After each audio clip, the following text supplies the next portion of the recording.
चलिए बढ़ते आगे। जयपुर में मुख्यमंत्री भजनलाल शर्मा ने बिरला ऑडिटोरियम में आयोजित आभार कार्यक्रम में मुख्य अतिथि के रूप में भाग लिया। इसके साथ ही वे महात्मा ज्योतिबा फुले की 200वीं जयंती के उपलक्ष्य में सैनी समाज द्वारा आयोजित समारोह में भी शामिल हुए। इस अवसर पर भाजपा प्रदेश अध्यक्ष मदन राठौर भी मौजूद रहे। मुख्यमंत्री भजनलाल शर्मा ने अपने संबोधन में महात्मा फुले के शिक्षा, सामाजिक समानता, समाज सुधार की योगदान को याद करते हुए शिक्षा और समानता को आगे बढ़ाने पर जोर दिया।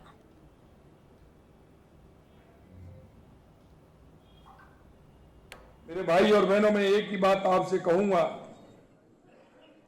कि महात्मा ज्योतिराव फुले जी ने इस देश की प्रगति में उनका बहुत बड़ा योगदान है। इसके साथ साथ जो आपने देखा है कि माता सावित्रीबाई फुले का भी बहुत बड़ा योगदान है। और यह कार्यक्रम हमने राजस्थान में 11 अप्रैल को प्रारंभ किया है।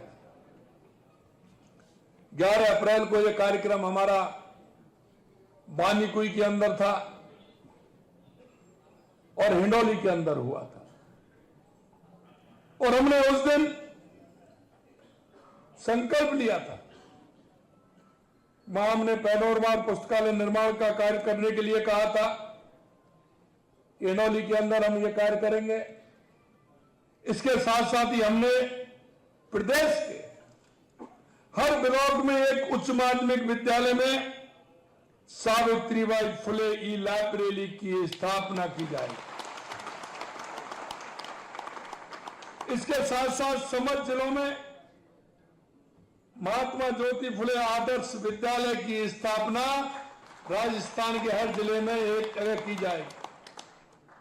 महात्मा ज्योतिराव फुले मंडी श्रमिक कल्याण योजना के तहत श्रमिक बेटियों के विवाह के लिए जो राशि हमारी 50,000 रुपए थी, उसको बढ़ा करके हम 75,000 रुपए कर रहे हैं।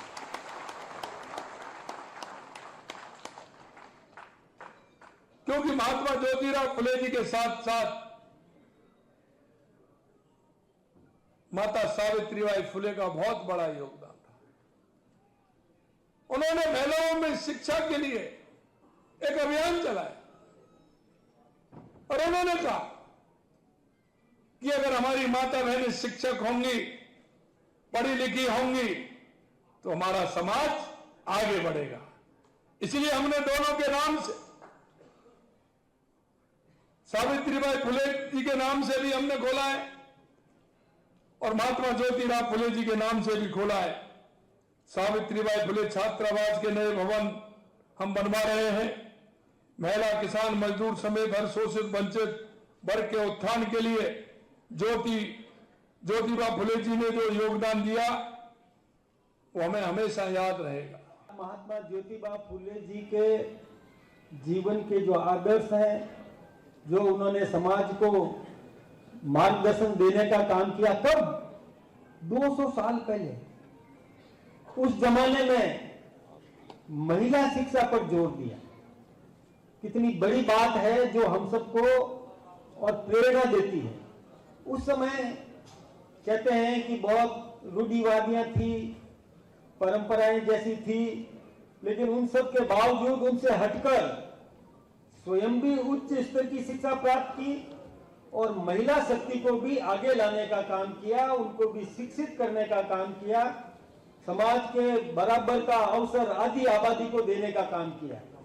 और हमारे मुख्यमंत्री जी भी वही काम कर रहे हैं, हमारे देश के प्रधानमंत्री जी भी वही काम कर रहे हैं। अभी आपने सुना होगा कि नारी शक्ति वंदन का काम किया, हिंदुस्तान के सर्वोच्च सदन में ये बिल पारित करवाया था।